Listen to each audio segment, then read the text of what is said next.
edificar a sua vida. Sexta-feira agora, às 8 horas da noite. Amém? Abre a sua Bíblia comigo, por favor, no livro do profeta Abacuque. Como nós estamos aí nessa caminhada este mês, eu comecei e eu falei assim, né, os outros pregadores que me perdoem, né, que eu acabei abrindo o assunto e fechei, né, não vou fechar ele totalmente, mas nós vamos aprender um pouquinho com o livro de Abacuque. E esse mês a gente vai falar, até semana que vem é terça-feira, a última terça-feira do mês, né? Eu creio que é isso aí. Terça-feira que vem é a última terça-feira. Então a gente vai chegar à conclusão do livro de Abacuque.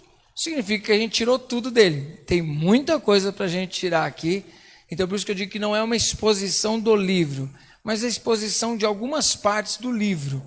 E hoje nós vamos falar sobre fé, porque a oração de Abacuque nos mostra isso e as condições que ele está vivendo nos mostra isso. Eu quero ler com você e depois nós vamos dividir em algumas partes esse capítulo para você entender. Vamos lá. Capítulo de número 2 de Abacuque.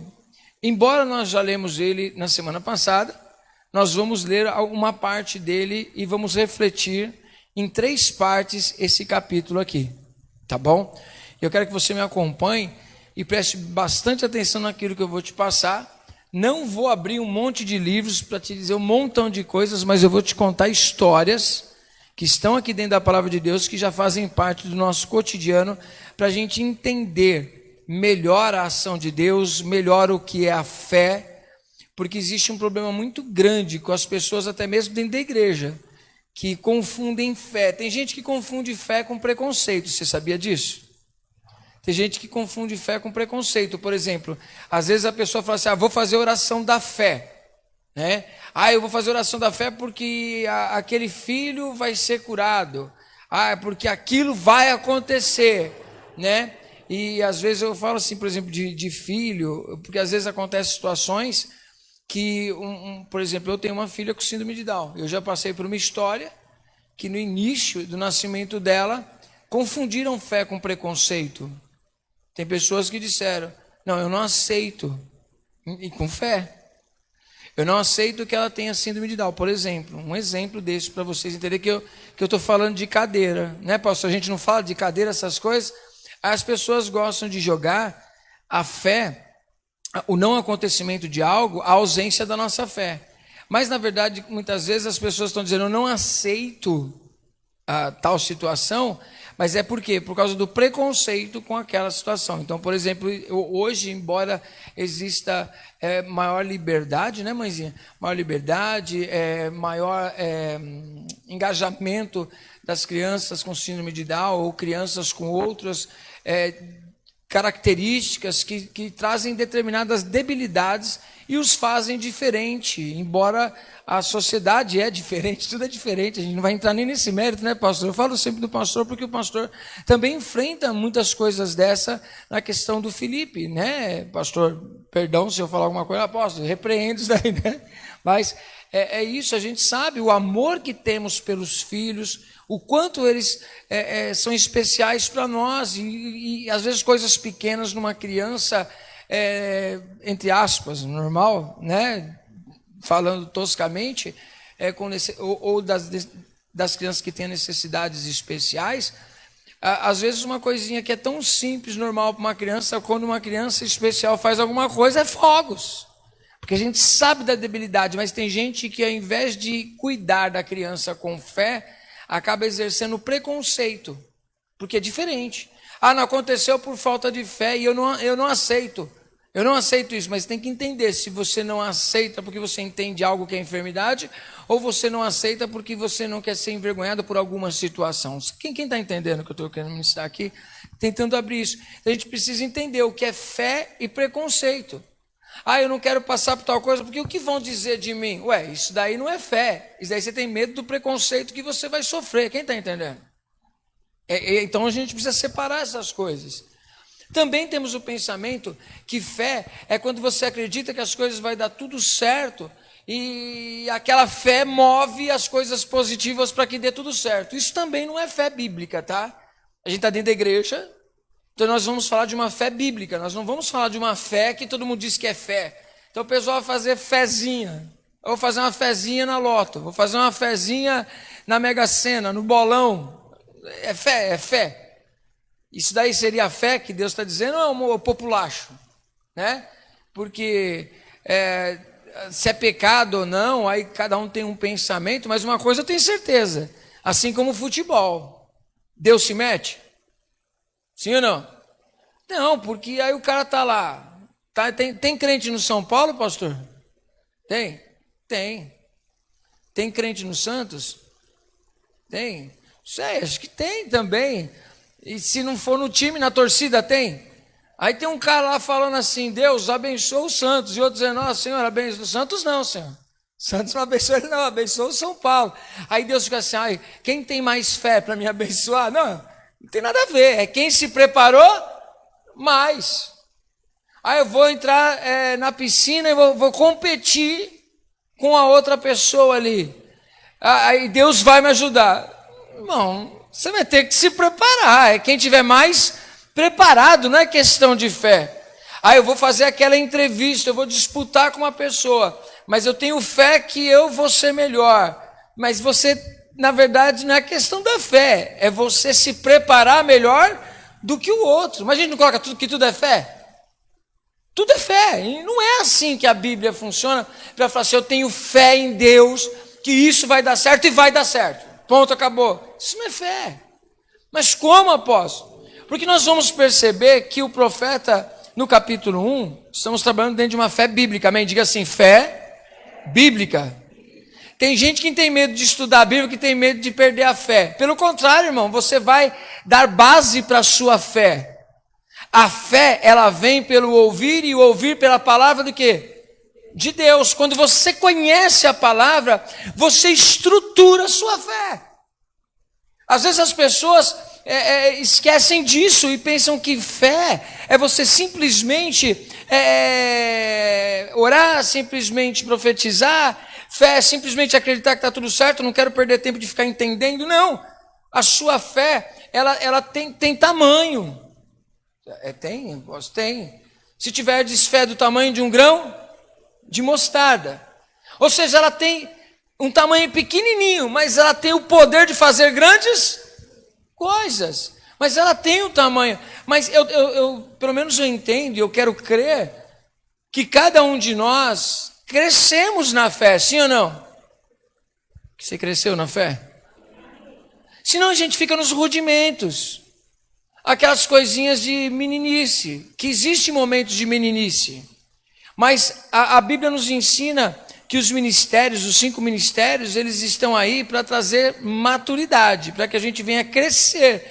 Então trabalho, pregação, tudo que você fizer na sua vida, como corpo de Cristo também, né? Não querendo abranger a ministração, mas ela tem um propósito. Eu tenho um propósito de Deus em ser apóstolo, o pastor de ser pastor, o evangelista de ser evangelista, o mestre de ser mestre. E qual é a proposta? A proposta é conduzir cada santo à maturidade. Então, se nós não produzirmos, lógico que usados pelo Espírito Santo, mas não produzimos maturidade para outras pessoas, estamos perdidos. Se nós não somos relevantes, exercemos algo positivo sobre a vida de outro, a gente precisa rever os nossos conceitos. Como a gente tem aprendido durante esse tempo todo, desde que nós falamos sobre projeto de vida, os nossos projetos têm que ser aquilo que glorifica a Deus, e sempre aquilo que Deus fizer em nós, vai ser sempre através de nós. Como assim? É para nós? Sim, nós vamos desfrutar. No entanto, quem mais vai desfrutar são as pessoas. Então a ação de Deus nos molda para transformar pessoas, para transformar a sociedade, para transformar o mundo, e a fé também faz isso, ela transforma a gente, transforma o ambiente e transforma a nossa vida do lado externo. E tudo isso Deus vai fazendo com o propósito de trazer glórias ao nome dele. Quem está entendendo aí, gente? Estou tentando resumir bastante coisinha aqui. Mas aí o Abacuque, ele está vendo uma situação. Ele tem fé em Deus? Sim, ele crê em Deus. Mas ele não está conseguindo entender independente da fé, ele não está conseguindo entender como é que Deus está vendo o povo dele vivendo uma coisa que é contrária à palavra e parece que Deus não está fazendo nada. Aí depois Deus vem falar com ele e trazer a resposta para ele, no próprio capítulo 1, ele começa a falar o que ele está vendo. Aí Deus fala assim, mas eu vou cobrar esse pecado do meu povo de Judá, e a gente já falou sobre isso.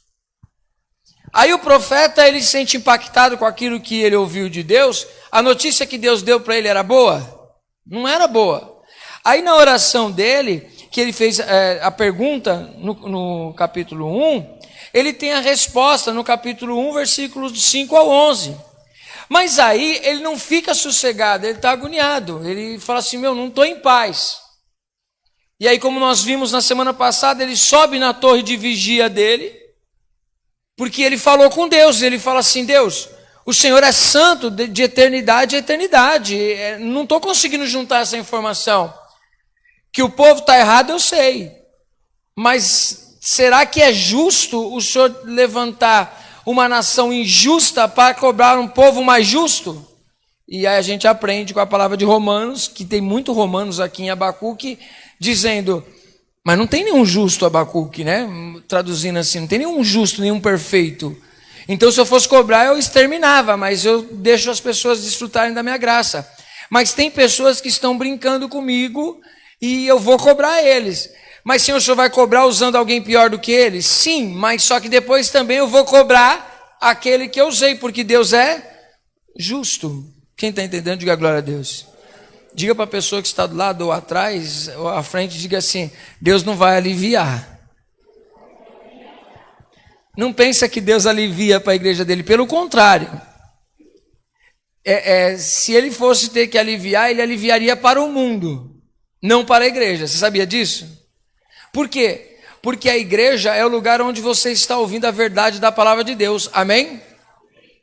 Agora, se você ouve ela e não a pratica, Deus ele tem o total direito de te cobrar dentro daquilo que você conhece. Sim ou não? A gente não cobra as crianças, nós temos crianças de várias idades. Você não cobra a criança que tem 2, 3 anos, a mesma coisa você cobra um adolescente de 16, 17 anos. Cobra do mesmo jeito? Não, porque você exige daquele adolescente que tem 16 anos a suposta maturidade que ele tenha, sim ou não? Mas a maturidade vem com a vida, vem com conhecimento e tudo mais. A mesma coisa é a palavra de Deus. Quando nós somos meninos, Deus nos trata como meninos. Mas como Ele nos trata como meninos, como principiantes, revelando coisas poucas? Quanto mais maturidade nós vamos alcançando, coisas maiores Deus vai entregando na vida de gente que é mais madura. Quem está entendendo, diga glória a Deus.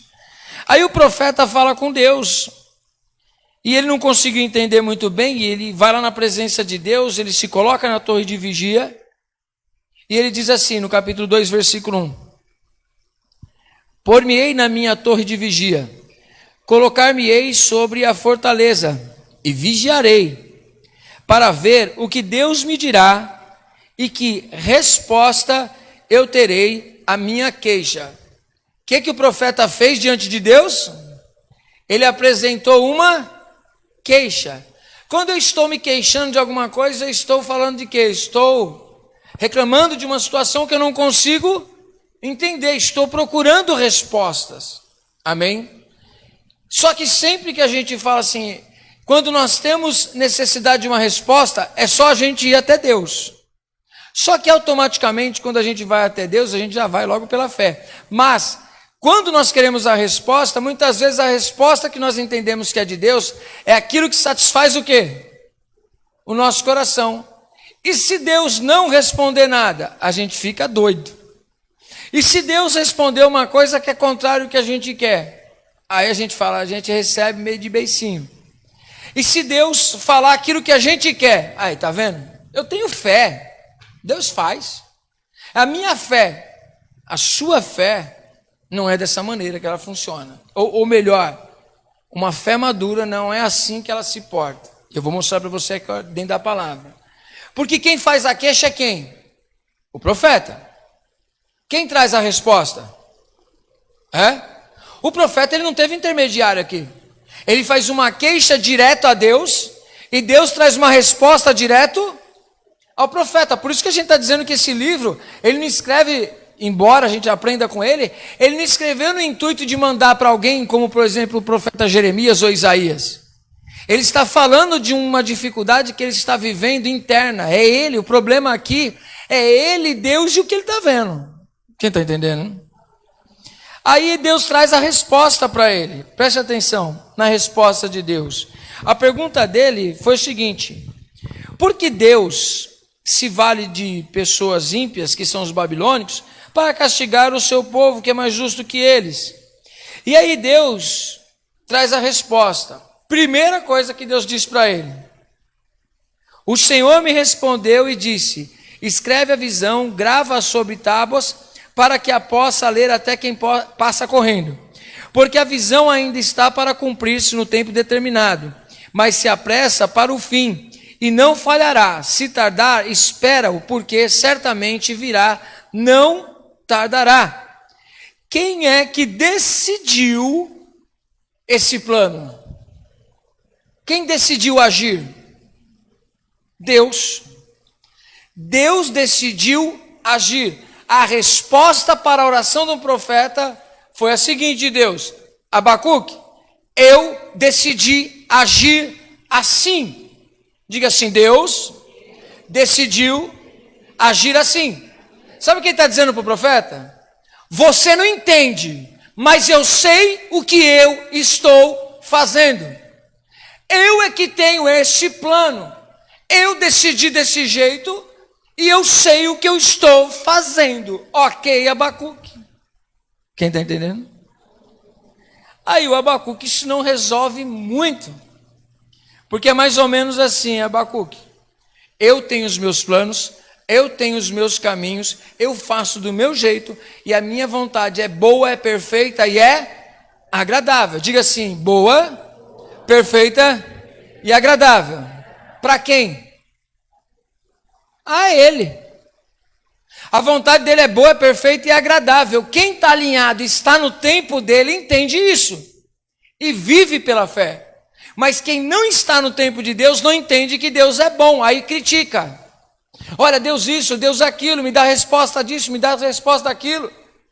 Esses dias eu estava conversando com uma pessoa, e aí a pessoa começou a dizer da vida dela, disse assim: ó, está acontecendo isso, está acontecendo aquilo outro. E aí eu fiquei revoltado com Deus. Como é que Deus permite, por exemplo, eu ser pai?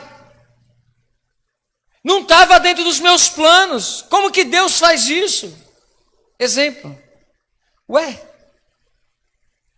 Como que Deus faz isso? Eu entendo como que a gente faz isso. Como Deus faz, Ele simplesmente permitiu. Você não tinha que pensar: meu filho não estava nos meus planos. Se não está nos teus planos, você tem que fazer o quê? Só tem adulto, gente. Se o filho não está nos meus planos, eu preciso me prevenir. Agora, se você não se previne, ele está nos seus planos. Não está. Está nos seus planos, você não se preveniu. Sério, apóstolo? As pessoas, quando estão casadas, elas não fazem isso. Falam assim: apóstolo, eu estou pensando aí, vou me programar para ter um filho. Gente, segue a regra normal. Amém? Quem está entendendo, diga glória a Deus. Agora, eu não quero, me previno. Não se prevê dentro do casamento, sim ou não? Amém, gente? Agora, Deus é culpado de você ter se tornado mãe ou pai? Aí a pessoa olhou bem para minha cara assim e falou assim: não, mas aí eu já entendi, hein? Culpado sou eu. Eu estou revoltado com a pessoa errada, porque eu só tenho que agradecer a Deus, porque Deus me deu saúde. E agora eu tenho que saber administrar. Aonde come um filho, come 2 filhos, come até 10, irmão. Até 20 filhos comem na mesma casa, sim ou não? A qualidade do que se come pode mudar, mas que todos comem. Amém? Administrável. E por que eu vou ficar revoltado com Deus? Eu preciso entender das minhas responsabilidades, independente da questão da fé. As minhas ações vão gerar reações. As minhas ações vão trazer resultados na minha vida. E depois a gente vai jogar a fé no meio dessa parada toda. Vai colocar Deus no meio de tudo isso? Não, não é justo. Amém? Quem está entendendo? Então, o profeta ouve de Deus. Olha, eu é que vou fazer isso. Eu decidi fazer isso. Então, eu quero que você, espero que você consiga entrar nisso junto comigo. Deus dizendo para a gente, o que eu vou fazer porque quero, porque sei que vou fazer, e você fica na sua. Traduzido para a nova linguagem do dia de hoje. E aí ele pega e diz o seguinte: eis o soberbo, sua alma não é reta nele, mas o justo viverá pela sua fé. O que ele está dizendo, que é o ponto que a gente engata aqui para o culto de hoje, embora eu vou fazer tudo isso, Abacuque, você não está entendendo? O justo viverá pela fé. O que Deus está dizendo para ele é o seguinte: Abacuque, o que você está vendo você não entende, mas você não precisa entender, você precisa confiar. E quem confia não confia no que vê, quem confia, confia no caráter de quem disse. Deus está dizendo para ele o seguinte: Abacuque, ao invés de você olhar para as situações e esperar que elas mudem, olha para mim a palavra que eu estou trazendo para você. Vai acontecer desse jeito. Só que o jeito que vai acontecer não deixa Abacuque sossegado. Porque agora a gente divide em duas partes. Primeiro, como é que Deus vai fazer isso? Ó, versículo número 5. Assim como o vinho é enganoso, tampouco permanece o arrogante. Ele está falando do rei Nabucodonosor, que seria arrogante. Cuja gananciosa boca se escancara como o sepulcro e é como a morte, que não se farta. Ele ajunta para si todas as nações e carrega todos os povos. Então, na primeira parte, Deus está dizendo assim, ó, vou juntar para você. Eis o soberbo, sua alma não é reta nele, vírgula. E por causa dessa característica, eu vou fazer o seguinte... Versículo de número 6 em diante. Eu vou cobrar o pecado dele. Amém? Vocês estão junto comigo? Estou procurando raciocinar com você aqui. Olha só. Não levantarão, pois, todos esses contra ele um provérbio, um dito zombador, dirão. Ou seja, vão levantar um provérbio e vão zombar do arrogante do Nabucodonosor. Por quê? Porque Deus cobraria o pecado dele. E Deus está dizendo assim, Abacuque, escuta o que eu vou te dizer. 5 ais que acontecem sobre a vida do povo caldeu, e são 5 ais que acontecem nos dias de hoje na vida do arrogante, que as pessoas pensam que Deus não vai cobrar. Então nós vemos nesses 5 ais características que nós devemos raciocinar se nós estamos praticando, porque Deus um dia vai cobrar. Quem está entendendo, diga glória a Deus. Ó, ai daquele que acumula o que não é seu, e daquele que a si mesmo se carrega de penhores. Não se levantarão de repente os teus credores, e não despertarão os que hão de te abalar? Tu lhes servirás de vergonha, visto como desejaste a muitas nações. Todos os mais povos se despojarão a ti, por causa do sangue dos homens e da violência contra a terra, contra a cidade e contra todos os seus moradores. Toda injustiça que ele tomou à força, os bens que não eram dele, ou seja, ele roubou à força, as pessoas seriam levantadas por Deus para cobrar isso dele. No caso da história que nós vemos do Antigo Testamento, era papum. Muitas coisas aconteceram no período da história, no desenrolar da história. Mas para hoje, Deus tanto pode trazer uma cobrança hoje, como Ele pode te destinar para o fim. Aonde Ele vai cobrar? Está dando para entender? Ah, apóstolo, mas o que importa é aqui. Então pode ser que Ele te cobre também, porque você está de olho nas coisas daqui só. Deus, Ele não trabalha somente com essa terra. Ele trabalha com eternidade. Amém? Olha só. Então, é que nem disse, Jesus nos ensina, né? Que quando a gente não se arrepende, a gente vai acumulando coisas ruins para o dia do juízo. E Paulo, ele diz que quanto mais a gente entesoura, guarda coisas ruins, mais material tem para Deus nos condenar. Está dando para entender? Então não junta material para Deus te condenar, não. Não dá mais. Ó, Deus já tem um monte. Então não dá mais para Ele, não. Não dá mais para Ele, não. Vamos, em nome de Jesus, nos cobrir do sangue de Jesus, rever as nossas ações de fé, para que a gente não acumule material para o dia do juízo.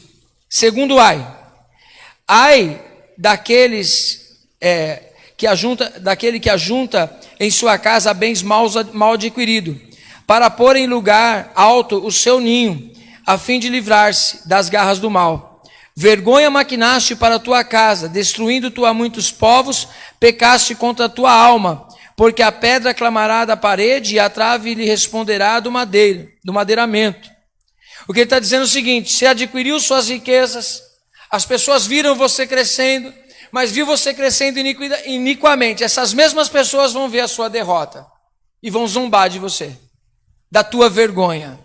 Tem muitas pessoas, presta atenção nisso, tudo aquilo que você adquirir erradamente, e depois você entrar nos caminhos do Senhor, Ele vai ter que tirar da tua vida para que você tenha coisas abençoadas. Não é porque você se arrependeu que a capa vai ficar lá na sua casa, que nem a Cã fez. Você vai ter que perder tudo isso. Apóstolo, escuta o que eu estou te dizendo. Por isso que Jesus disse que é muito difícil um rico entrar no reino dos céus, ou aquele que possui riquezas. Porque você perdeu nada, você não tem nada para perder. Agora, você perder o seu conforto, perder o seu carrão, perder o seu dinheiro, perder seu emprego, perder tudo que você conquistou erradamente, com trambicagem, Deus não vai estar com você. Aí você se converte, o que Deus vai fazer? Vai ter que começar a arrancar tudo de você. Aí, apóstolo, por que você acha que tem gente que não topa o cristianismo? Prefere abraçar filosofias. Por quê? Porque sabe que se for para o centro da vontade de Deus, pode ser que Deus toque, com certeza vai tocar nos bens e no conforto. Ah, apóstolo, Deus não toca. Ué, você está com tanto medo de Deus tocar ali? Porque ali é o teu Deus, e Deus toca. Por quê? É a tua idolatria. Não, apóstolo, pelo amor de Deus, eu não posso perder o conforto que eu tenho. Não, apóstolo, pelo amor de Deus, a pessoa desvia. Por quê? É o Deus dela. Ela só não quer admitir. Tudo que você faz com medo, você faz. Tem gente que tem medo de ir para o inferno, significa que ama a Deus. Porque se eu perguntasse uma pessoa que quer ir para o inferno, ser atormentada, ou se quer estar num lugar de paz, ao invés de tormento, o que a pessoa vai escolher? Ué, mas se a pessoa não quer Deus aqui, por que você acha que Deus tem que querer ela lá, gente? Se a pessoa não quer Deus na vida dela aqui, por que Deus tem que querer você lá? Quem está entendendo a conta lógica? Ele te ama, Ele quer você lá. Mas se você não quiser, ué, é um direito seu, não é? Ele quer te dar um resort no céu. Você fala, mas eu não quero, eu prefiro um lago quente de enxofre, eu prefiro o fogo do inferno. Não, Senhor, mas ninguém vai dizer isso para Deus, né? Declaradamente. Mas as nossas ações dizem isso para Ele. Eu rejeito a salvação, eu rejeito Cristo e abraço o meu Deus desse mundo, inferno. Quem está entendendo, diga misericórdia. E ele diz outro ai. Ai daquele que edifica a cidade com sangue e a fundamenta com iniquidade. Não vem do Senhor dos exércitos que as nações labutem para o fogo e os povos se fatiguem em vão? Pois a terra se encherá do conhecimento da glória do Senhor, como as águas cobrem o mar. Ai daquele que dá de beber ao seu companheiro, misturando a bebida ao seu furor, e que o embebeda para lhe contemplar a vergonha. Serás farto de vergonha, opróbrio, em vez de honra. Bebe tu também e exibe a tua incircuncisão, chegará a tua vez de tomares o cálice da mão direita do Senhor, e vergonha, ignomínia cairá sobre a tua glória, porque a violência contra o Líbano te cobrirá, e a destruição que fizeste dos animais ferozes se assombrará, por causa do sangue dos homens e da violência contra a terra, contra a cidade e contra todos os seus moradores. Ou seja, Deus vai cobrar o sangue inocente que foi derramado. Quem está entendendo? Ah, mas a pessoa saiu bem, o sangue inocente foi derramado, vai ser cobrado. Olha o versículo 18. Que aproveita o ídolo, visto que o seu artífice o esculpiu, e a imagem de fundição, mestra de mentiras, para que o artífice confie na obra, fazendo ídolos mudos. Ai daquele que diz a madeira, acorda, e a pedra muda, desperta. Pode o ídolo ensinar? Eis que está coberto de ouro e de prata, mas no seu interior não há fôlego nenhum. O Senhor, porém, está no seu santo templo, cale-se diante dele toda a terra. O que ele está dizendo? Nabucodonosor e as nações confiam em deuses mudos, fazem deuses de pau, pedra, madeira, cobre de ouro, mas eles não têm poder de livrar ninguém. Ai daquele que confia nas imagens para a sua absolvição. Ai daqueles que acreditam em imagens e as adoram, que elas não podem fazer nada por eles. Mas eu, Senhor, estou acima de todas as coisas. Eu estou no comando dos céus e da terra. Amém? Aí o Abacuque ouve tudo isso e ele fala assim, entendi, mas... Aí Deus vira para ele, você viverá da fé. Que fé é essa? Aí eu vou dar alguns exemplos para você entender. Olha só, eu vou dar uns textos para a gente ler. Romanos, capítulo 10. Ó.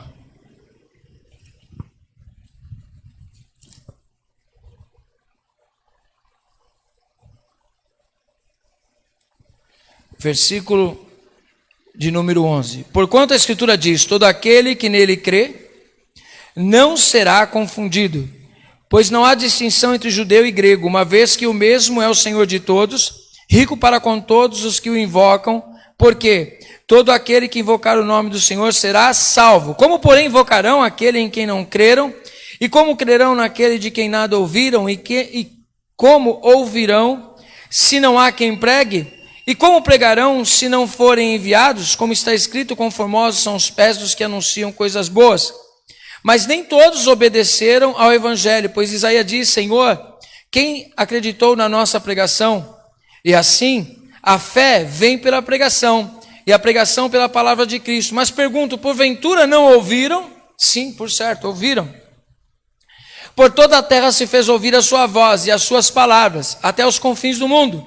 Pergunto mais, porventura não terá chegado isso ao conhecimento de Israel?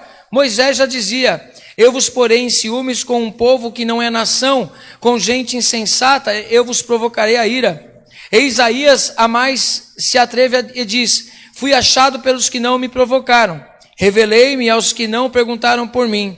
Quanto a Israel, porém, diz, todo dia estendi as mãos a um povo rebelde e contradizente.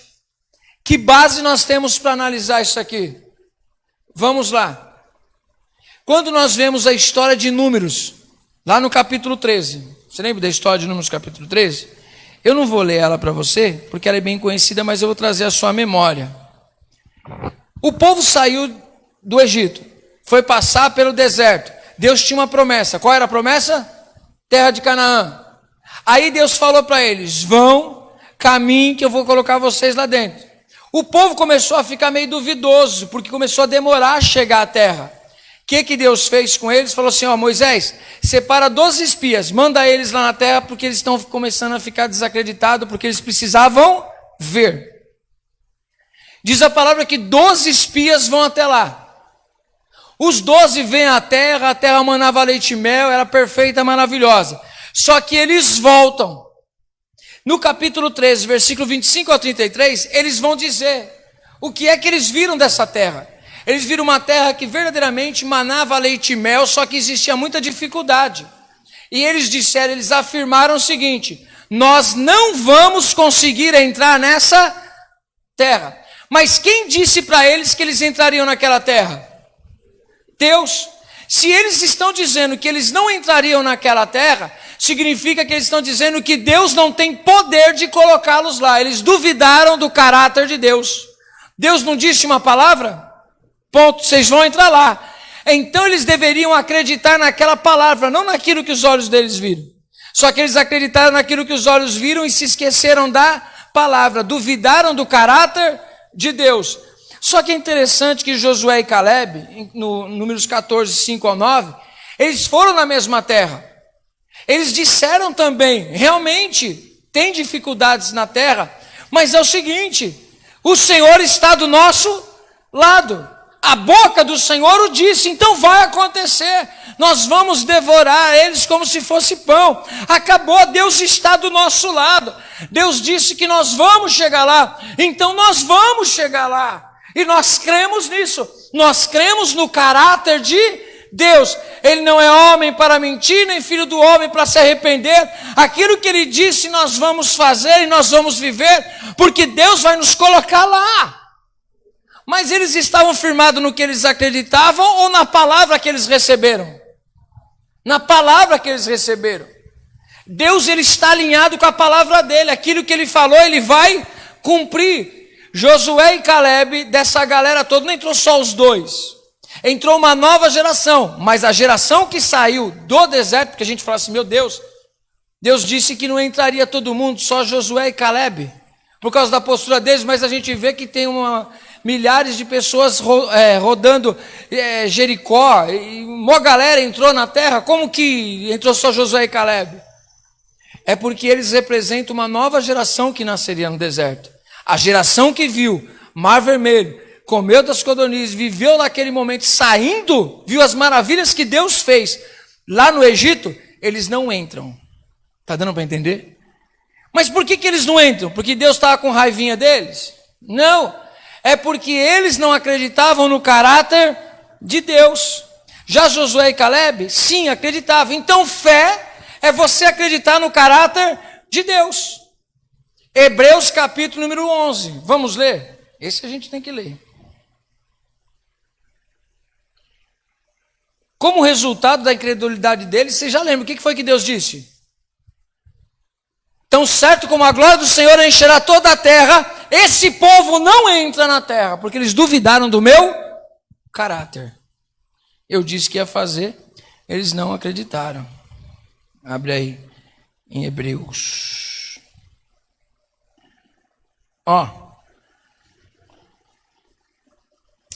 Hebreus, vamos ler o 10, o versículo 35 em diante. Vocês estão comigo aí, amém? É um pouquinho explicadinho que agora vocês vão entender melhor o que está acontecendo aqui. Não abandoneis, portanto, a vossa confiança, porque ela tem um grande galardão. A gente está no Novo Testamento. Hebreus é um livro escrito depois da morte e ressurreição de Cristo. E nós temos uma confiança. Qual a confiança que você tem? Cri. Não sei, apóstolo, que confiança eu tenho. A Bíblia diz que nós temos que estar pronto para dar razão da nossa esperança. Você está esperando o quê? Não sei, apóstolo, estou esperando dar tudo certo. Eu estou esperando aquela porta abrir, apóstolo, eu estou esperando a notícia do governo, estou esperando liberar logo a vacina. Você, apóstolo, está esperando? Você não é cristão, não, irmão? Você está esperando o quê? A volta de Cristo. A volta de Cristo é a esperança do cristão. Porque quando ele voltar, ele vai galardoar cada um de nós. Amém? A gente ainda vai entender melhor. A igreja não entende mais isso, né? Tem que pregar mais sobre isso. Eu vou pregar mais sobre salvação, sobre doutrina da salvação, doutrina do pecado. Vou voltar a pregar mais sobre isso, embora sempre a gente fala aqui. Para vocês verem que é nessas horas que a gente vê os nossos projetos. Os projetos que ficam para a terra, não projetos que venham trazer o céu, trazer o reino de Deus. O projeto para o cristão é estabelecer o reino de Deus. Você vai aprender isso no domingo também, a gente vai tocar nesse assunto. Então, o trabalho, o casamento, os filhos, a vida, é tudo para a glória de quem? De Deus. Porque é a motivação, tudo seja para a glória de Deus. Se não for para a glória de Deus, a gente não vai praticar, não vai se envolver, não vai fazer. Por quê? Porque a gente está esperando o quê? Igual a mulher grávida, está esperando, não viu o filho. Mas depois, quando ela está em trabalho de parto, ela sente a dor do parto, mas depois que vê a criança, ai que lindo, maravilhoso, bonito, ela está esperando.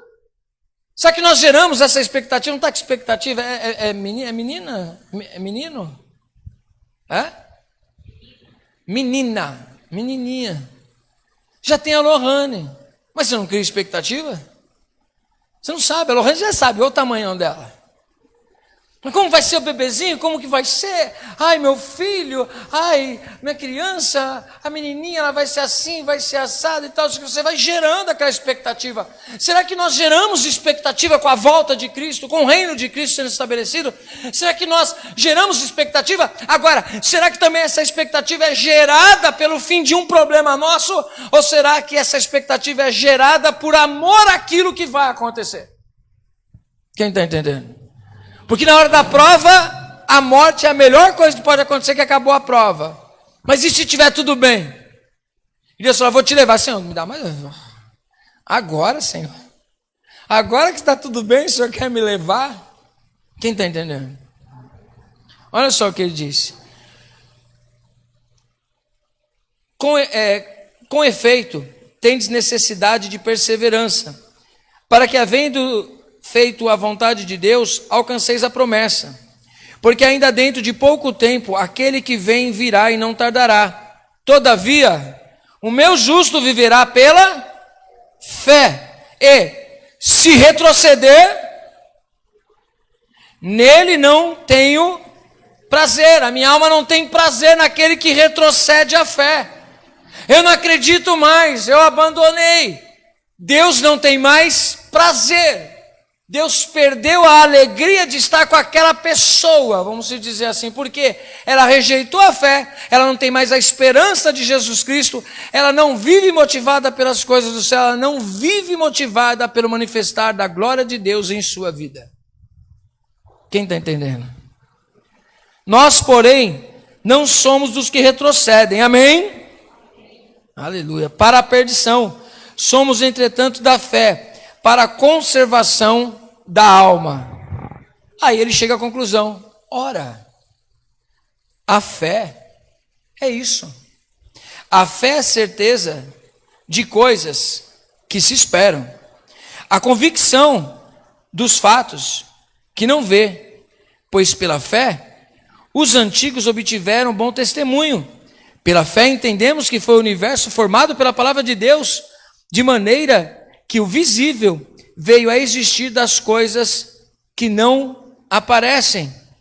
Versículo 6, para a gente ganhar mais tempo. De fato, ele chegou a uma conclusão.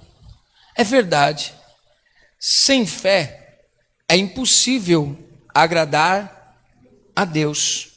Porquanto é necessário que aquele que se aproxima de Deus creia, ele existe. Segundo, e que ele se torna galardoador, recompensador daqueles que o buscam. Sabe o que ele está dizendo? Ele está respondendo para Abacuque o seguinte: se por um lado esses são os ais que acontecem sobre a vida daquele que pratica injustiça, que faz tudo contrário à minha palavra, o justo viverá do quê? Da fé. E a fé é a fé no caráter de Deus. Não vou desistir de fazer o que eu estou fazendo, ainda que todos se corrompam, Não vou desistir de olhar para o céu, ainda que as pessoas desistam. Eu não vou desistir do meu Senhor, ainda que as pessoas desistam. Por quê? Porque eu estou firmado. Ele disse que vai voltar para me buscar e eu estou esperando a volta dele. Eu faço parte de 5 noivas prudentes que têm óleo guardado, que está esperando o noivo chegar. E enquanto ele chegar, eu não vou parar. Eu vou continuar com o meu azeite. Eu vou ter azeite sobressalente, eu vou ter a minha lamparina acesa, e se caso acabar eu renovo no óleo do Espírito, mas eu tenho ainda azeite para esperar a volta do meu Senhor. As dificuldades, o tardar do noivo chegar, os problemas que vão acontecendo pode me cansar, mas eu ainda esperarei no Deus da minha salvação. Eu continuo firme no Senhor. As coisas do mundo, os confortos querem me deixar confortáveis no mundo, mas eu rejeito tudo isso para poder viver pela fé no Filho de Deus. Essa é a oração do cristão. Mas por que, apóstolo? Porque as dificuldades existem, mas Deus disse, eu serei contigo. As dificuldades existem, as portas se fecham, mas Deus disse, eu serei contigo. Então eu não estou olhando as portas fechadas, eu estou de olho nele que disse que estaria comigo. Eu não estou olhando a fornalha que eu vou ter que enfrentar, eu estou olhando a manifestação de Deus que vai existir. Eu não estou olhando as dificuldades, eu estou olhando aquele que está com as mãos estendidas sobre mim, porque ainda que eu tenha que passar pelo vale da sombra da morte, eu não temerei mal algum. Por quê? Tem um porquê não temer o mal, porque a presença de Deus estará conosco, sua vara e seu cajado vão me consolar, o Senhor vai me guiar, o Senhor estará comigo. Porque Davi, ele escreve isso, porque ele sabe que era trabalho do pastor cuidar da sua ovelha e guiá-la até chegar a um lugar tranquilo. Assim Jesus disse, eu sou o bom pastor, eu dou a vida pelas minhas ovelhas. Olha quanta coisa linda sobre fé. Jesus disse, eu não te deixarei, eu estarei contigo até a consumação dos séculos.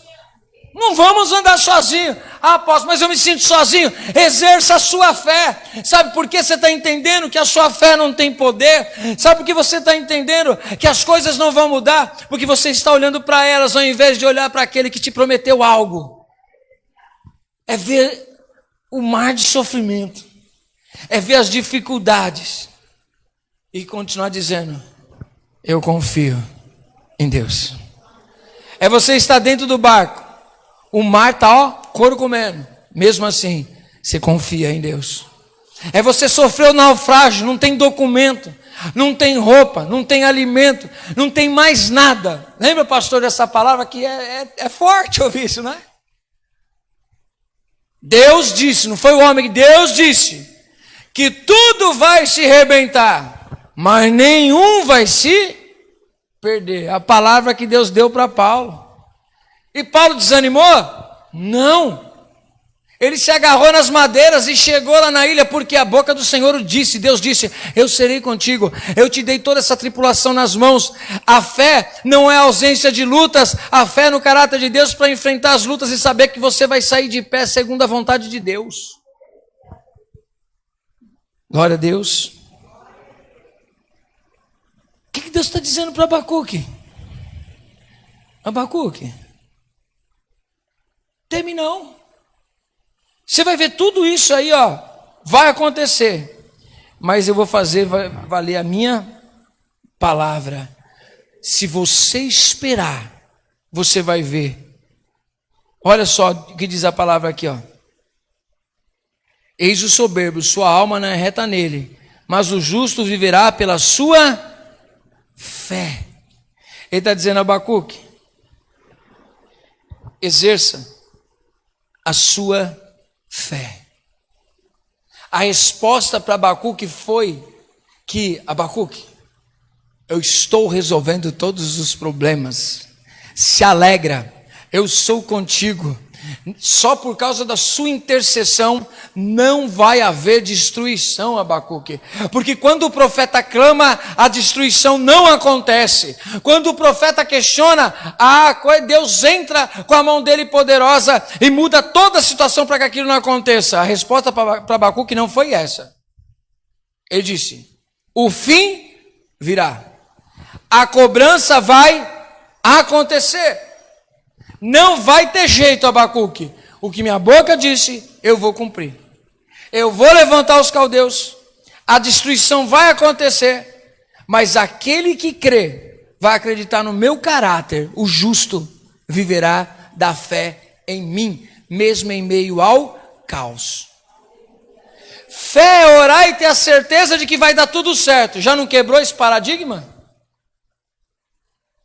Apóstolo, mas aí se eu vou orar e não vai acontecer do jeito que eu quero, para que eu vou orar? Para você ver que a gente quer fazer Deus ser do nosso jeito? Eu vou orar por quê? Porque a gente entende que a oração é o mecanismo que eu manipulo Deus para Ele fazer aquilo que eu quero, e não é. A oração da fé é aquela que eu confio em Deus para Ele fazer o que Ele quer. E o que Ele quer? Se eu não sei, eu falo daquilo que creio. Dentro da palavra, eu profetizo palavra. Eu acredito na palavra de Deus. Eu acredito que se Ele quiser curar alguém, Ele cura, sim ou não? Mas eu acredito que se Ele quiser levar alguém, Ele leva. Amém? Sim ou não? Ou porque eu intercedi, Deus vai ter que curar aquela pessoa. Deus vai ter que fazer aquilo. Não. Deus pode ter outros planos. Os caminhos do Senhor são diferentes dos caminhos do homem. Deus é que trilha o caminho dele, assim como nós não conseguimos entendê-los. Os pensamentos de Deus são muito mais altos que os nossos pensamentos. Então o que nos resta? Confiar. Oração da fé é a oração da confiança no caráter de Deus. Uma vida da fé é uma vida que desfruta da confiança em Deus. Saber descansar em Deus. Quando Jesus repreende o mar, Ele simplesmente repreende o mar, repreende o vento e tudo fica numa boa? Ou Ele dá uma repreensão para os seus discípulos? Ele repreende. Homens de pequena fé. Até quando eu vou ter que suportar esse tipo de coisa? Para Ele está difícil o negócio. Mas como que Jesus consegue dormir em meio à tempestade? Coisa que a gente não consegue. Por quê? Porque muitas vezes estamos com medo da tempestade. E Jesus dormia porque Ele tinha confiança em quem? No Pai. Mas por que Ele confiava? Ele veio com o propósito de morrer pela humanidade numa cruz. Se Deus tivesse dito para ele assim, você vai morrer no mar. Ele fala assim, pode ser que seja agora, hein? É no mar que eu vou morrer. Pode ser que seja dessa vez. Outras vezes Jesus não estava no barco. Outras vezes aconteceu e não aconteceu nenhuma tempestade. As pessoas não queriam matar Jesus? Queriam, mas mataram? Não mataram. Porque tinha hora específica para aquilo acontecer. Quando chegou a hora, Jesus fez a oração da fé, sim ou não? Jesus fez a oração da fé? E qual foi a oração da fé? Pai, se possível, afasta de mim esse cálice. No entanto, seja feita a sua, porque a sua vontade é melhor do que a minha. Eu vim com propósito. Porque se a gente for entender que a oração da fé é Deus fazer o que a gente quer, Jesus falou o que para o Pai? Livra. Só que se Deus livra Jesus da cruz, a gente não estaria aqui hoje. Deu para você entender a oração também da fé? Por exemplo, Paulo, ele era um homem que fazia oração da fé? Sim ou não? Ele acreditava que Deus poderia mandar esse espírito maligno embora? Sim ou não? Ele orou quantas vezes? Uma vez só? Não. Ele orou insistentemente. 3 vezes ele pediu para Deus, Deus, tira esse mensageiro que esbofeteia a minha cara. O que ele fazia? A gente não sabe, mas aquilo incomodava demais a Paulo. Tanto que ele ora, ele jejua, ele busca a Deus, ele tem fé que Deus pode livrar ele, sim ou não? Mas ele recebeu uma palavra de Deus, não. A minha graça te... Quantas vezes ele recebeu essa palavra? As 3 que ele busca a Deus. Talvez ele perguntasse assim, Senhor, mas está faltando em mim fé? que está faltando em mim para que o Senhor faça aquilo que eu quero? Aí ele falou assim, porque o que eu quero é tratar você. E aquilo que você quer ser livrado é proposta para salvar você. Meu Deus do céu, como isso, Senhor? Eu sou teu servo. Eu oro pelas pessoas, as pessoas são curadas. Não estou dizendo aqui que a gente tem que aceitar as enfermidades, só estou entendendo, é entrar no tempo de Deus e entender qual é o agir de Deus. Senhor, me livra disso, Senhor, me livra daquilo, e Deus não livra. O problema não está na fé, e não está problema em lugar nenhum, é que é Deus fazendo a vontade dEle, é preciso entrar no tempo de Deus. A gente vai falar sobre isso domingo. Tem que analisar o que é tempo de Deus, o que são consequências das nossas ações. Sempre há propósitos nas coisas que Deus faz, não nas coisas que nós fazemos. Deus tem propósito naquilo que Ele faz. Nós muitas vezes fazemos coisas sem propósito algum. E às vezes essas coisas sem propósito, ou tira a gente do foco, ou nos deixa cansado.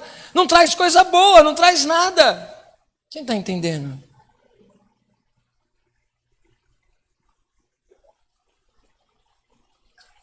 Paulo, ele ora, acreditando que o que Deus tem para ele é melhor. Mas foi a ação dele, foi a ação de Paulo que fez ele colher tudo isso na vida dele? Não. Foi a ação de quem? De Deus. Esse mensageiro que esbofeteia ele, gente, pensa, quem foi que permitiu esse espírito estar na vida dele? A gente não sabe se é uma enfermidade, se realmente via um mensageiro, um demônio, falar alguma coisa na cara dele. Eu tenho para mim, mas sem base bíblica, assim como os outros também dizem, eu tenho por causa dessa base. É problema que ele tinha com a visão, então ele escrevia em letras grandes, eu não vejo isso. Ele tinha problema com mulher, também não vejo isso. Ele já tinha sido casado, por isso que ele tem muita raiva de casamento, também não vejo isso.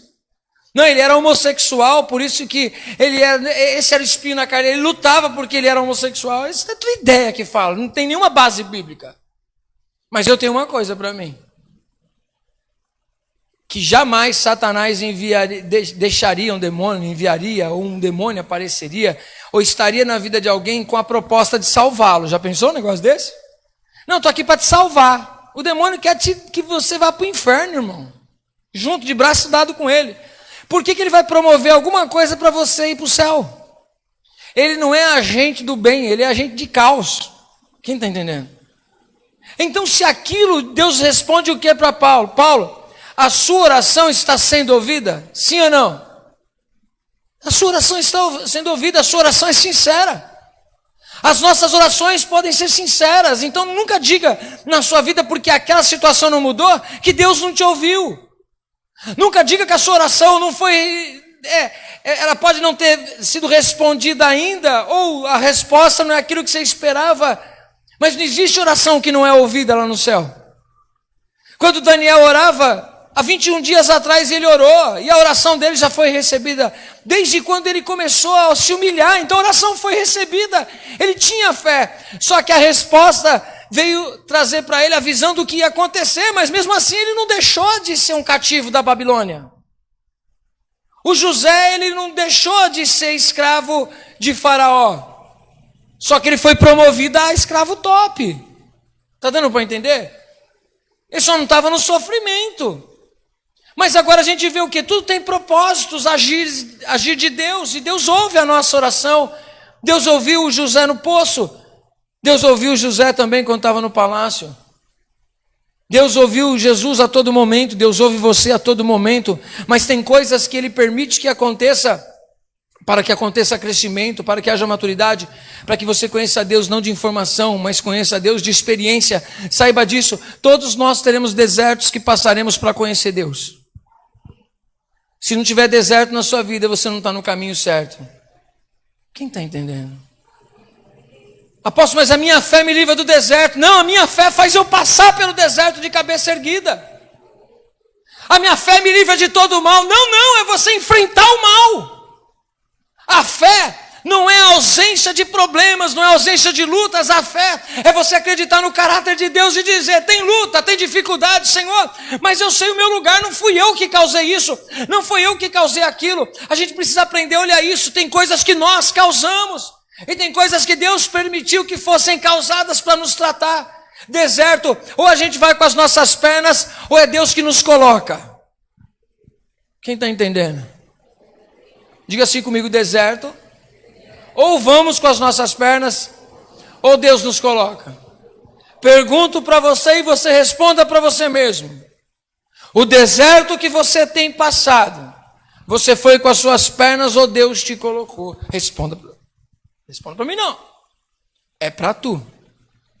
Você sabe ser sincero e ver se você foi com as suas próprias pernas ou se você nem foi. As situações sem as suas ações, Deus pegou e te colocou lá. Quem foi que tirou o povo do Egito? Quem? Quem foi que colocou eles no deserto? Quem tirou eles do deserto? Quem colocou na terra prometida? Deus tanto tem o agir, o querer, o efetuar, vem tudo de Deus. Então, se Ele te pegar e colocar num deserto para você ser tratado, saiba passar pelo deserto. Porque deixa eu dizer uma coisa para você. Se você analisar na palavra do Senhor, muitos dos milagres, a maioria dos grandes milagres que o povo de Israel viveu, eles viveram na onde? No deserto. Sabe até quando eles comeram o maná? Gente, eu vou ser sincero, eu não quero viver em deserto não, eu quero viver na provisão de Deus. E provisão de Deus é na terra prometida e é no deserto. Mas pensa comigo, se coloca, vem comigo aqui, sinceramente. Imagine só o sabor desse pão. Olha só, você acorda pela manhã, segunda, tem uma porção de maná para você. Você recolhe, vai para dentro de casa e fala: olha, gente, recebe isso no coração. Somente o pessoal que estava conversando comigo ontem recebe a porção de Deus. Está aqui, ó. A sua porção para esse dia. O maná era a porção diária. Aí eles se alimentavam. No outro dia tinha o quê? Maná. E assim ia de segunda a sexta. Na sexta eles tinham 2 porções. Deus provia para eles a todo momento. Amém? Quando eles entram na terra prometida, na Canaã, o que acontece? Botaram o pé na terra prometida, o que aconteceu? No outro dia não tinha mais maná.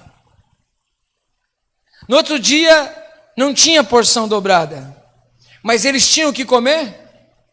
Tinham. Mas agora pensa numa coisa. Veio a provisão de Deus e você se alimentou. E preste atenção com o equilíbrio que eu estou dizendo. A bênção na terra de Canaã não era a bênção de Deus? Era. Mas o sabor era a mesma coisa? Tenho certeza que não. Porque eu vou lá e cultivo, Deus abençoa e eu recolho. Maná eu não planto, maná eu não faço nada. Eita Deus. Oh, maná é Deus falando assim, ó, é do céu para você. Maná é de Deus totalmente para você. Você não vê ações humanas, você vê o divino sendo materializado. Ontem eu brinquei com o pessoal, a gente estava aqui arrumando o microfone, acertando as coisas, limpando aqui.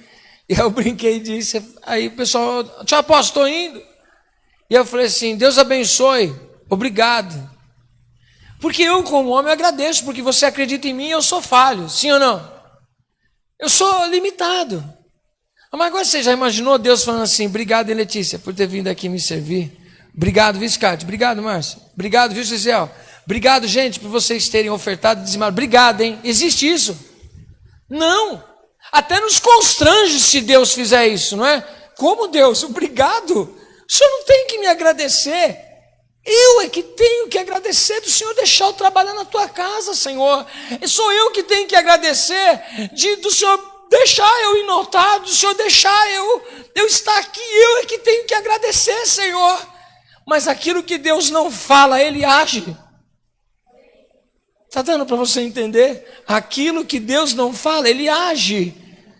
Ele diz, em honra a tudo que você faz, eu te abro a porta.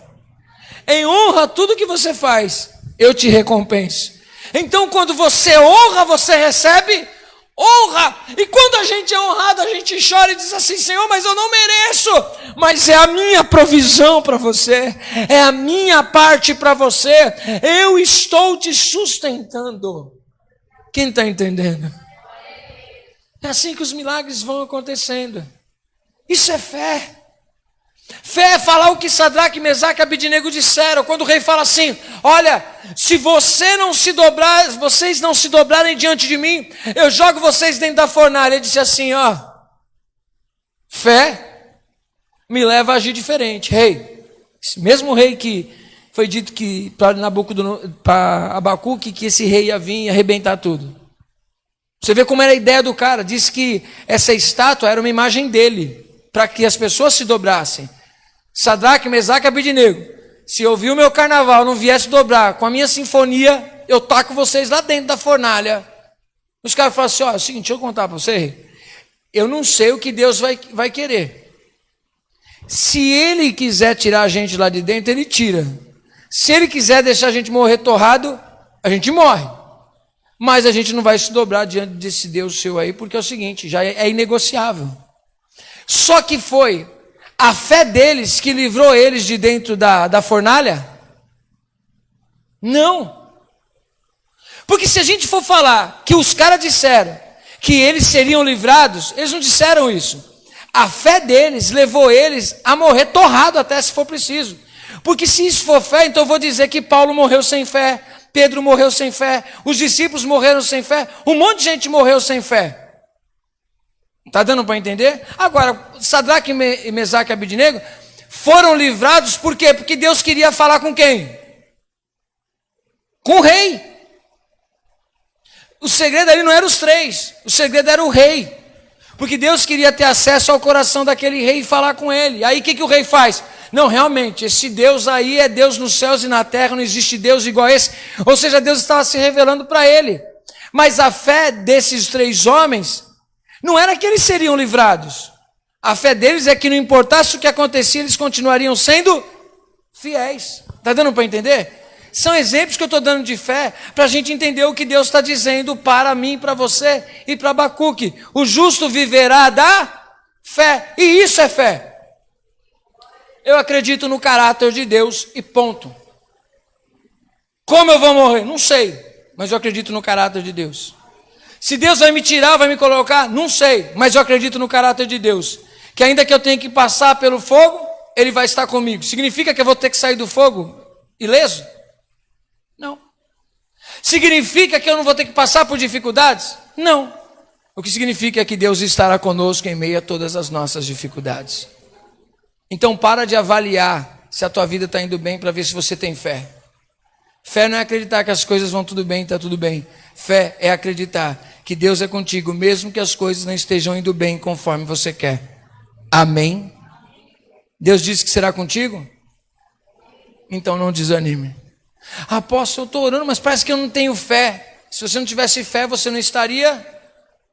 Pensa comigo, irmão, é lógico. Apóstolo, eu estou orando, mas parece que eu não tenho fé. Ué, por que você foi orar?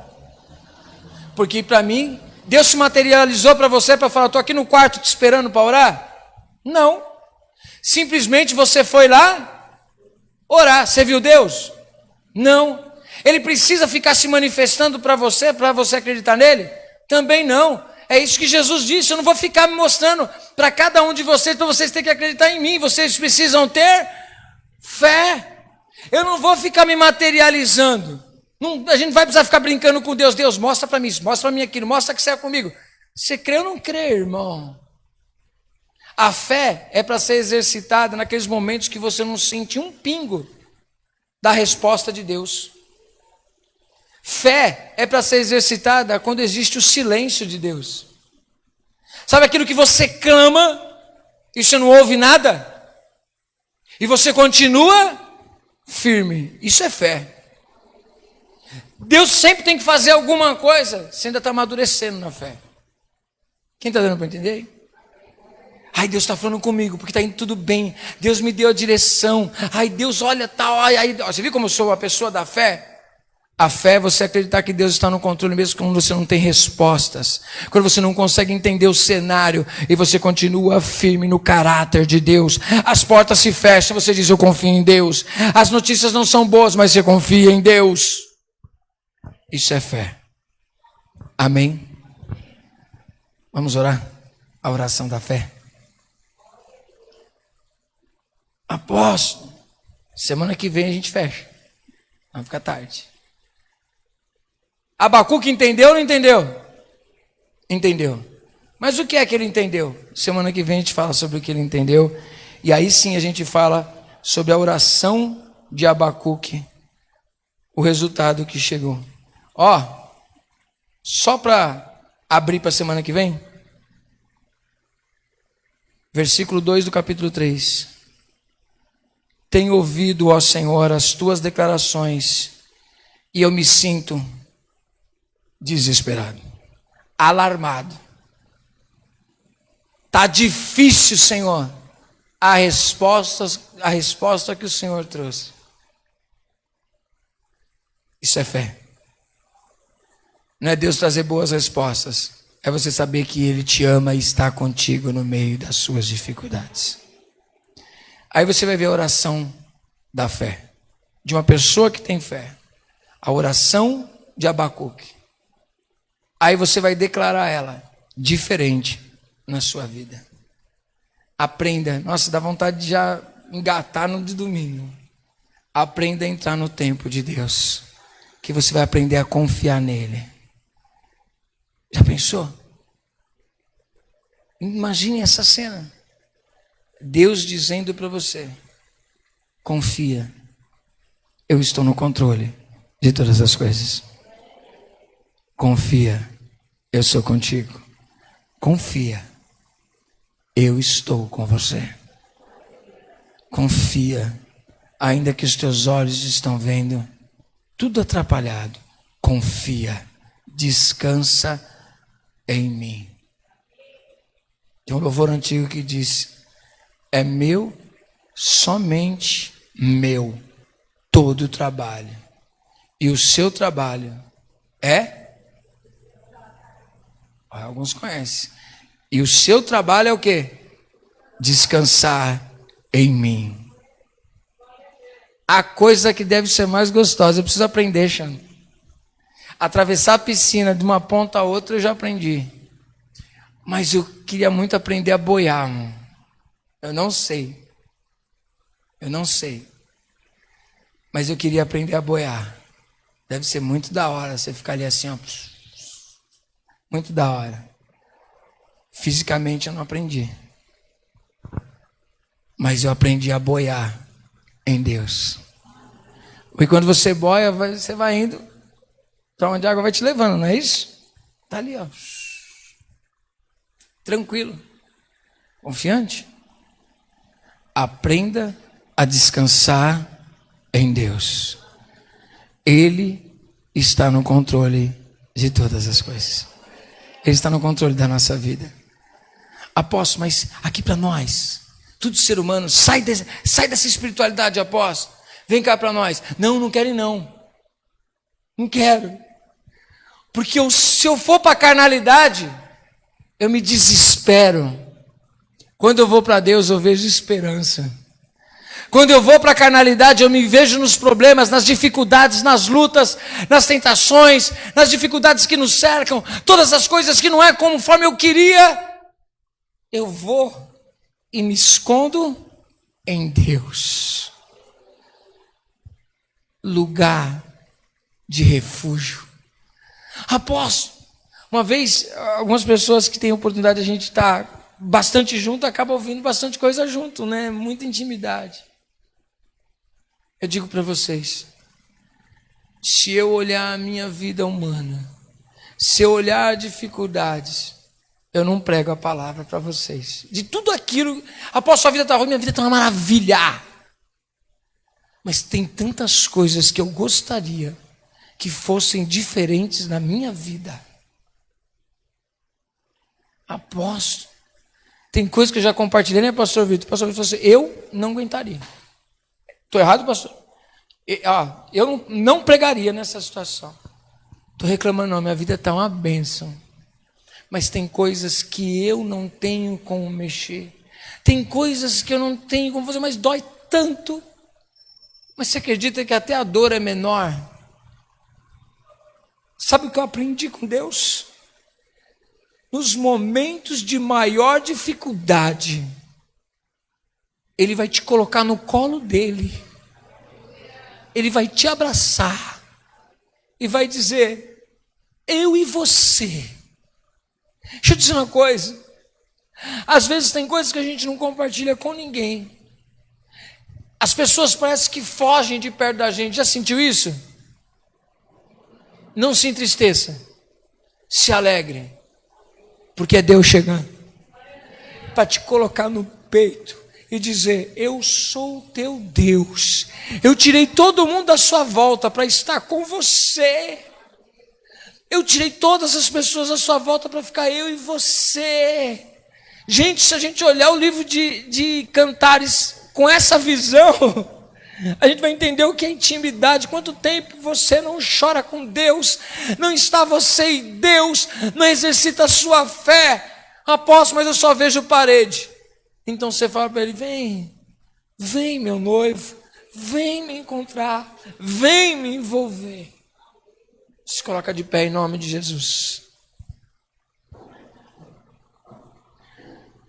Eu vou mandar para vocês um louvor que está na minha cabeça que a gente não canta aí. Esse louvor é lindo. Ele fala, vem me tocar, vem me abraçar. Lugar seguro, lugar tranquilo, lugar da presença de Deus. É esse lugar que você precisa ir. E esse lugar a fé te leva. Amém? Vinde, todos vós que estáis cansados e sobrecarregados, porque eu vos aliviarei. A minha fé me faz correr para os braços dele. Apóstolo, está doendo demais, corre para os braços dele. Apóstolo, eu estou me sentindo sozinho, corre para os braços dele, porque ele está dizendo, vem que eu te amo, vem para os meus braços que eu saro as suas feridas, vem que eu tenho um jugo suave para você, vem. E a fé é me lançar nos braços dele, beijá-lo, amá-lo, e dizer, Senhor, apóstolo, você é pecador, você é falho, e por isso que eu vivo pela fé. E na fé na palavra, em Cristo Jesus, ele disse, eu te tenho gravado na palma das minhas mãos. Com a fé eu posso dizer o que Paulo disse, nem a morte, nem a vida, nem passado, nem presente, nem futuro, nem anjos, nem demônios, nada pode me separar do amor de Deus que está em Cristo Jesus. Hoje está iniciando, não sei se o pessoal está em casa tudo assistindo, mas parece que hoje está iniciando Gênesis, né? Aí fala assim, hoje vai ter início de Gênesis, a série de Gênesis, parece que vai ser muito legal. Eu disse, hoje eu vou pregar sobre o Deus de Gênesis. O Deus que tudo vê, que está perto de você. Exerça a sua fé. E fé não é estar tudo bem. Fé é saber que Deus está contigo, mesmo que as coisas não estão do jeito que você quer. Amém? Analise. O deserto você foi? Ou Deus te colocou? Apóstolo, e se eu fui com as minhas pernas? Vai demorar mais, você vai amadurecer através disso também, mas Deus vai te tirar desse deserto. Vai te dar, se você entrar no tempo de Deus, Deus vai te dar estratégia. Você vai, quando você vai ver, você está lá do outro lado. Olha que coisa. Se você foi porque Deus te colocou lá, você pode ter certeza que Ele mesmo vai fazer todas as coisas para chegar lá do outro lado e você cantar o hino da vitória. Amém? Glória a Deus. Levante as suas mãos, vamos orar. Pai eterno, eu te agradeço pela tua palavra, Senhor, eu confio em ti. Obrigado, Jesus, pelo teu amor por cada um de nós. Exercemos a nossa fé não quando há a tua manifestação, exercemos a nossa fé quando tu se calas, Senhor. Exercemos nossa fé não quando tudo dá certo, exercemos a nossa fé quando o teu caráter nos diz: eu sou contigo, mesmo que as coisas não estejam certas. Exercemos a nossa fé, Senhor meu Deus, quando acreditamos na tua palavra, no teu caráter, não nas situações. Porque tu és o Deus do impossível e pode mover e fazer o que o Senhor quiser. Quando aprendemos a descansar em ti, a colocar o nosso coração em ti, aprendemos a viver em paz, Senhor. Tu sabes de todas as coisas. Nos ensina a confiar em ti. Não temas, nem te espantes. Fica firme no Senhor. Eu coloquei aquela frase de novo na parede do escritório. E coloquei embaixo bem escrito: Deus, eu estarei contigo todos os dias da tua vida.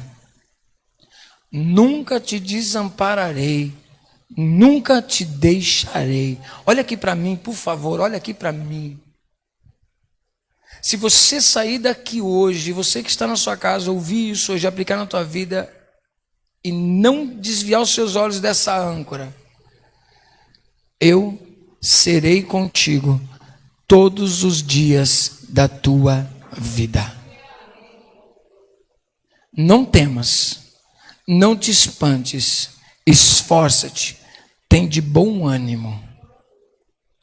Eu, Deus, assino essa frase para você. Essa é a base. Ó, firmado. Nada vai tirar o foco do caráter de Deus. Amém? Quem está entendendo, diga glória a Deus. Que a graça de Deus Pai, doce amor de Jesus Cristo, e a comunhão com o Espírito Santo, e as doces consolações sobre a tua vida, e a graça, o amor de Deus expresso através de Jesus, o quanto você é importante para Ele, esteja sobre tua vida todos os dias da tua vida, não somente hoje, mas para todos sempre. Amém. Eu vou vir buscar vocês, disse Jesus. Prepara suas malas, peregrino, você está aqui por enquanto, já já Ele vem para te buscar. Deus abençoe a sua vida e você que está na sua casa. Vamos aplaudir ao Senhor. Uma ótima noite. Semana que vem a gente termina a oração de Abacuque e domingo agora às 10 horas da manhã não perca o tempo de Deus. Deus abençoe a todos em nome de Jesus.